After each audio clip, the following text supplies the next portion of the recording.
warahmatullahi wabarakatuh. Salam sejahtera untuk kita semua. Perkenalkan, nama saya Haryati, dosen S1 Prodi Akuntansi Institut Teknologi dan Bisnis Indonesia Makassar.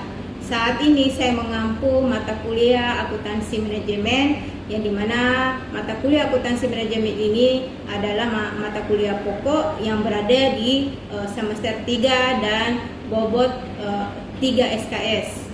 Adapun capaian pembelajaran untuk akuntansi manajemen ini, pertama adalah agar mahasiswa mampu memahami karakteristik akuntansi dan lingkup bisnis. Kedua adalah agar mahasiswa mampu memahami konsep biaya dan keputusan taktis. Ketiga adalah agar mahasiswa mampu memahami sistem penyusunan anggaran dan pertanggungjawaban. Dan keempat adalah agar mahasiswa mampu memahami metode preaching atau harga transfer. Baiklah, saya akan mendeskripsikan singkat mata kuliah akuntansi manajemen ini, yang dimana akuntansi manajemen ini adalah menyajikan informasi dalam bentuk laporan keuangan dengan data histori dan melakukan proses manajemen meliputi perencanaan, pengarahan, pengendalian, dan penilaian kinerja dan pertanggungjawaban untuk terkait dengan biaya.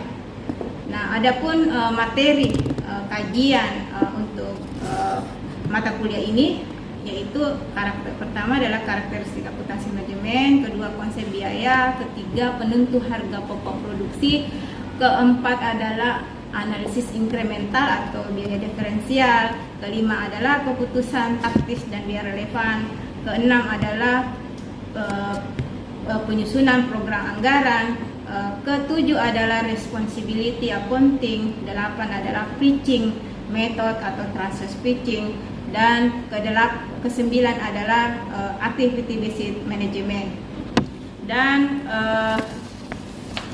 ke-10 adalah cost quality atau productivity, ke-11 adalah biaya volume dan laba, ke-12 adalah balance. Kemudian untuk sistem pembelajarannya, khususnya di kampus kami Institut Teknologi dan Bisnis, kita menggunakan dua metode, yaitu hybrid dan e-learning, ya, di mana untuk teori kita menggunakan daring dengan menggunakan aplikasi Zoom, dan untuk praktek kita menggunakan luring atau tatap muka langsung, dan untuk pengumpulan tugas kita menggunakan e-learning. Pemberian kuis saya menggunakan e-learning karena dalam aplikasi e-learning itu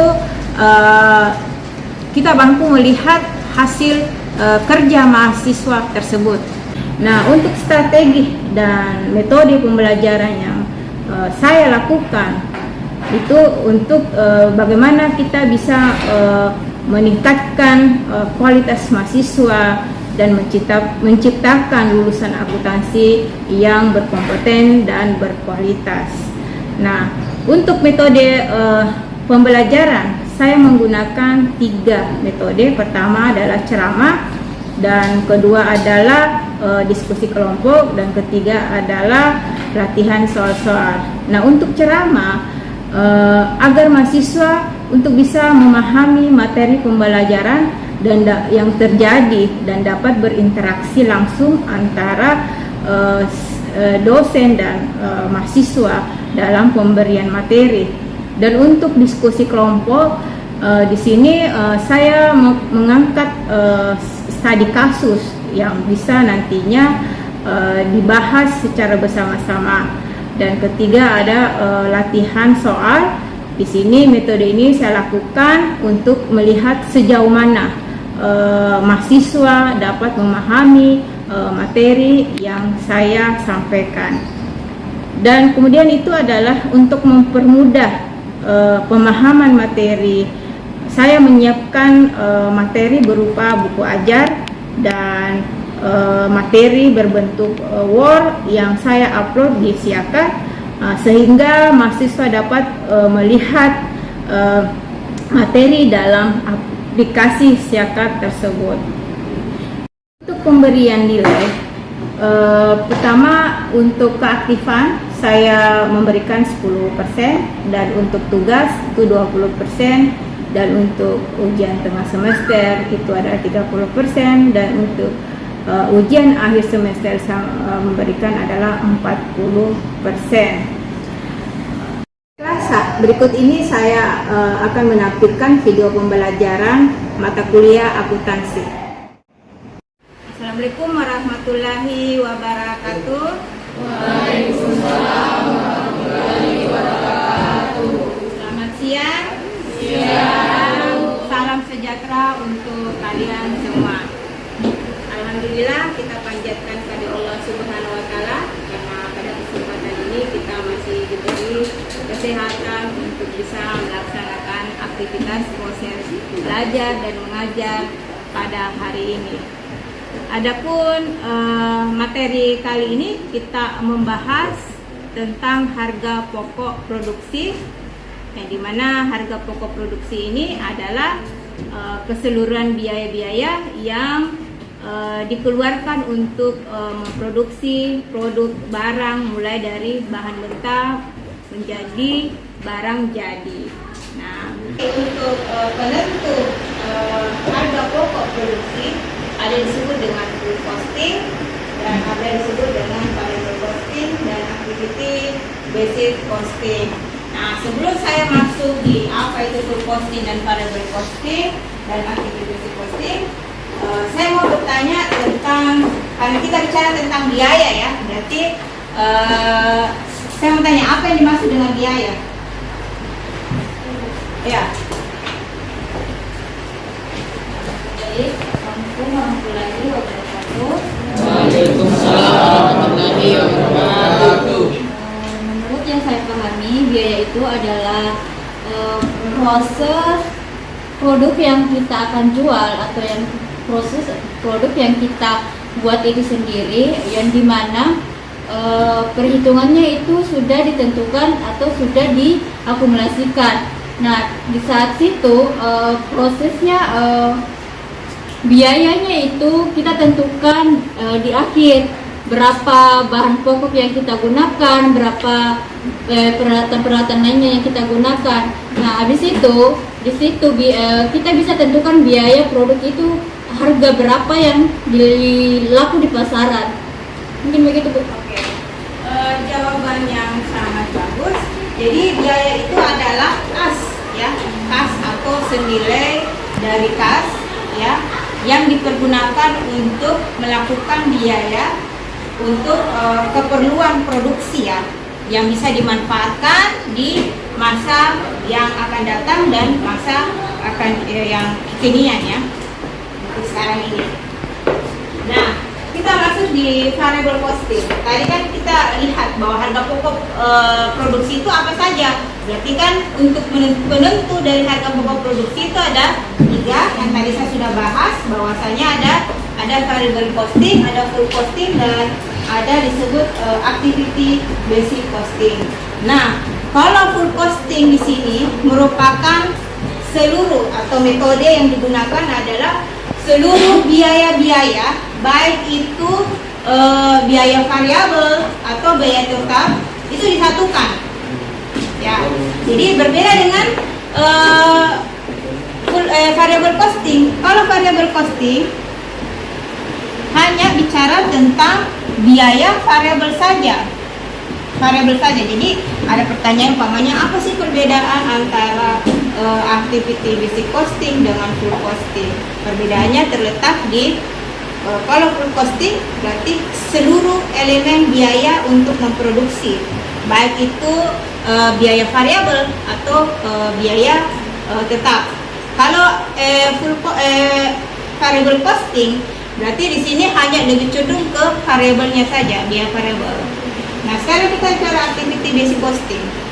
Nah, activity basic costing di sini adalah penelusuran ya, penelusuran biaya ya yang dikeluarkan, yang dilihat dari asas manfaatnya.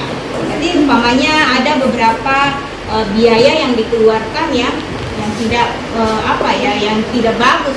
Maksudnya bukan misalnya tidak bagusnya, maksudnya diperkecil dia ya, diperkecil biayanya. Artinya di sini adalah kalau bicara tentang activity costing di sini adalah ada beberapa biaya yang dikeluarkan ya, yang tidak bermanfaat. Misalnya kita ambil contoh di sini adalah pembuatan produksi kue misalnya ya.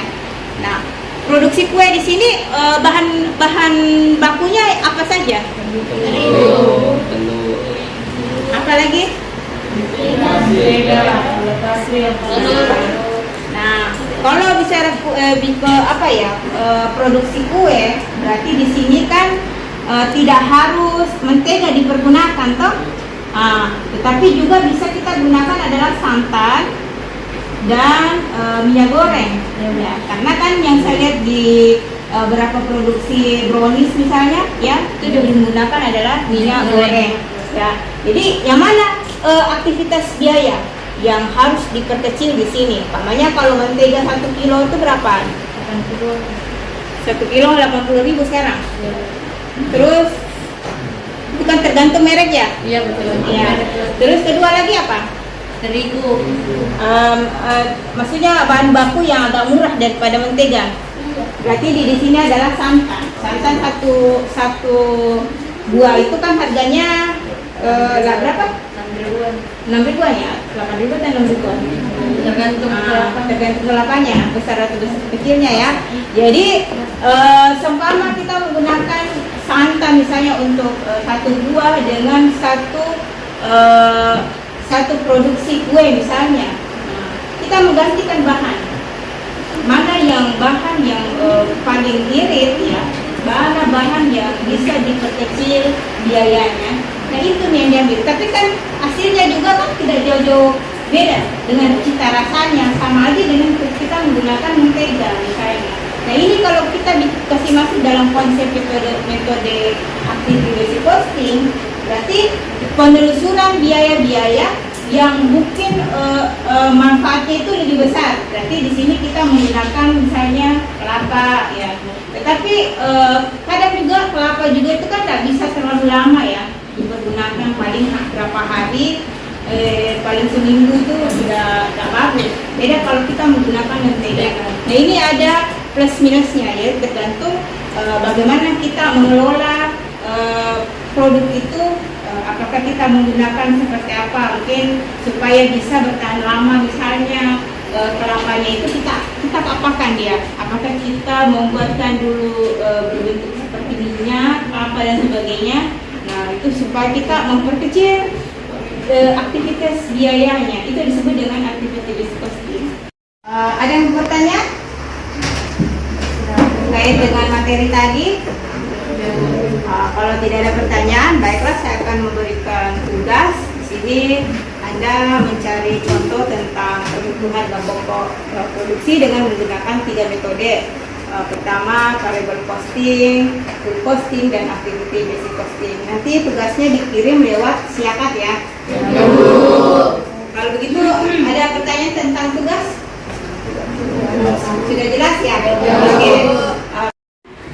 Baiklah, saya tutup dengan mengucapkan Alhamdulillahirabbil alamin. Oke, terima kasih dan sampai jumpa di minggu depan.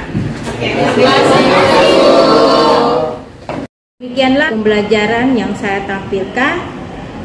Billahi taufik wal hidayah. Wassalamualaikum warahmatullahi wabarakatuh.